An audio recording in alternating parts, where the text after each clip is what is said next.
Whether you're just starting your web design agency or you've been running it for a while, chances are you'll want to grow it. But growth can be hard to find, especially with all the current economic doom and gloom.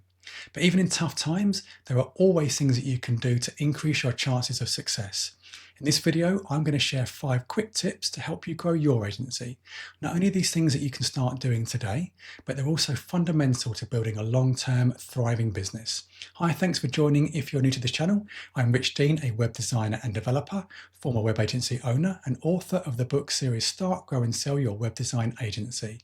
My goal is to help anyone looking to start, grow and sell an agency to save time, earn more money, avoid the common mistakes and pitfalls, and build a thriving and valuable business. Okay, so on to the main topic, starting with number 1, increase your luck surface area. When you run a web agency for a while, or any business for that matter, you start to realize that as much as you need to be good at what you do, there's also a lot of luck and serendipity involved. I saw this myself when I started my web agency, but it was also brought to life by a podcaster I listened to called Brennan Dunn, who coined the phrase increasing your luck surface area. I'd recommend that you listen to his podcast, Double Your Freelancing and the Business of Freelancing, because they're really good.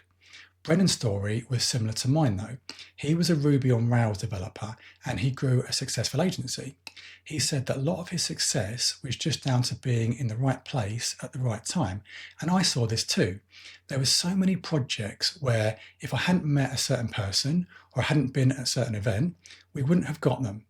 What's great about this is that even though it does involve luck, it doesn't have to be down to chance. You can do something about it. You just need to do more of the things that lead to those lucky encounters that then lead to new business. You need to increase your luck surface area. Here are some of the ways that I did this. I did a lot of networking, which meant I met a lot of people who either needed a new website or they knew someone else who did. We did a good job for our clients, and so they would recommend us to other people. I'd meet someone at an event or an exhibition, and they would then reach out to us months or sometimes years later needing a new website. We'd include a credit to our agency in the footer of our clients' websites.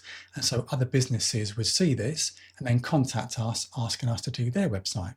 You can probably see a pattern here. You just need to figure out where your target clients are and then go there as much as possible. If you want to work with local businesses, then go to more local networking events. If you want to work with big corporations, then go to higher level seminars or conferences. If your clients engage more on social media, then make sure you have a good presence there. It doesn't really matter what you do. If it leads to new business, then just do more of it. Number 2, focus on new business and client retention.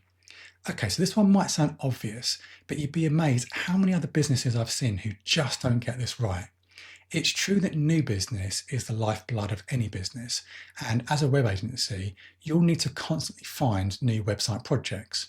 This is partly driven by the fact that websites tend to be one-off projects. We deliver a website and then it's on to the next one. Also, winning new projects is fun, a bit like winning at sport, but just focusing on new business can be a mistake. If you neglect client experience and client servicing, you'll just end up being a churn and burn agency. Not only will this mean you get a bad reputation, but it'll also mean you'll miss out on so many new opportunities. Even if the websites you create are really good, if your clients don't enjoy working with you, then they won't recommend you to other people and they won't come back for more. This is especially true if they feel neglected or mistreated, or they don't feel like what they got was good value. And you'd be surprised how much more work even the smallest clients can come back with.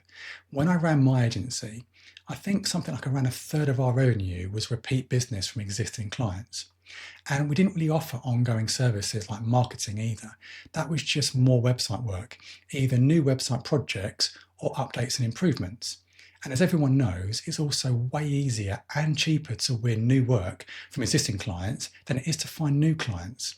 So how much of a difference could that extra work make to your agency? Just before you go any further though, please don't forget to like and subscribe. We're a fairly new channel, so it would really help us if we can get those all important likes and subscribes up. It won't cost you a thing and it won't take you a second. Okay, back to the main topic. Number 3, give yourself some slack. No, I don't mean give yourself a break or give yourself the afternoon off. What I mean by this is that you should always have some spare capacity in your schedule for those small, unexpected jobs that will always crop up.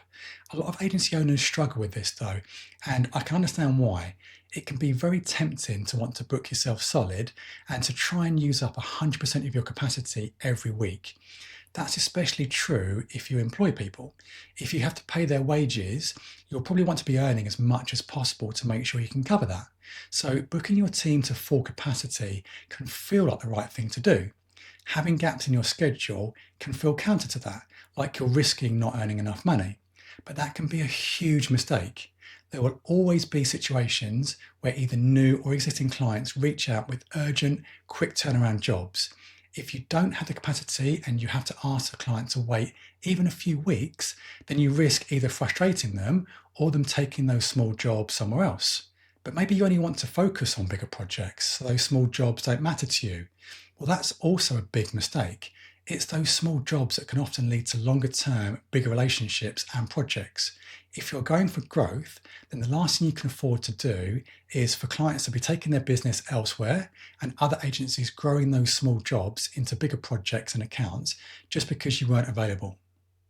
Number 4, give potential clients a yes, yes. Okay, so this is quite a well-known concept in sales and new business. When you're trying to win a new client or project, you should always try and steer them away from a yes-no choice to a yes-yes one. But what do I mean by that? Well, let's imagine a scenario where a new client has asked you to quote for a new website. Let's also imagine for a second that you only offer more premium, high quality websites. So you prepare a proposal that only has one option, a premium website for say 10K. Ignore the fact that 10K might be cheap to you, it's just a number. In this situation, let's just assume that in your market, 10K is expensive. The problem with doing this is that you've only given that client one option. They either say yes to your expensive option or they say no. And as cost is usually one of the most important factors to most clients, this is risky. It means there's probably only around a 50-50 chance that you'll win that project. If you're too expensive, they'll go somewhere else. In sales and new business, you want to avoid that as much as possible. You want to do everything you can to stack the odds in your favour. So let's look at another scenario. Let's imagine now that you can deliver two types of websites. The same premium one, still for 10K, but also a lower cost option for say 5K. Now you're giving the client choice. The two options don't need to be the same quality. In fact, they shouldn't be. What's important now though is that you're giving them a yes, yes option. If cost is a concern and your premium offering is too expensive, then instead of just saying no, they can say yes to your lower cost option instead. Now, don't get me wrong, this won't guarantee that every client will choose you, but it can reduce the odds of them turning you down. Number 5, find ways to offer different price points. So this one leads directly on from the last point. If you can find ways to offer different price points to clients with different budgets, you'll open yourself up to so many more opportunities that you may otherwise have missed. Probably the best way that I can explain how I did this is to look back to a couple of years after I launched my agency. When I first started, every project I worked on was what I would call fully custom, in that I designed and developed every website from scratch, and so did my team when I started to employ people. That was great, as it meant we could create really tailored websites for our clients, but it was also expensive. Starting from scratch for every project was time consuming. More hours meant we needed to charge more money, but this meant we also lost a lot of projects where we were too expensive. That really frustrated me. We were losing clients that I knew we could still do a great job for. So the way that I got around this was to create what I called package websites. When I looked at the websites we had already created for our clients, I realized that they all had lots of things in common. There were parts of them that were either the same or very similar across multiple projects, parts that didn't need to be created from scratch every single time. So we basically went off and designed and developed these pre-packaged websites in isolation. That way, when we were quoting for new projects, I could give clients both options. If they wanted something more premium and unique, they could go for the more expensive, fully custom option. But if they wanted something more affordable, they could have a package, but it would be more limited as they would be getting an off-the-shelf solution. Either way, it gave us that all-important yes, yes that I mentioned in the last point. Some clients went for the more premium option, while others preferred the package. And over time, those package websites proved to be really popular, and they accounted for an ever larger proportion of our revenues. Okay, so hopefully you found this video useful. If you've enjoyed it, then please don't forget to like and subscribe. This will really help us to grow the channel so we can carry on making helpful content just like this. If you'd like more tips and insights for how to grow your agency, check out my book series, Start, Grow and Sell Your Web Design Agency, which you can buy from Amazon now, and I'll share a link in the description below. And if you'd like to watch even more informative content, then why not check out this video here. Thanks again for watching, and I'll see you in the next one.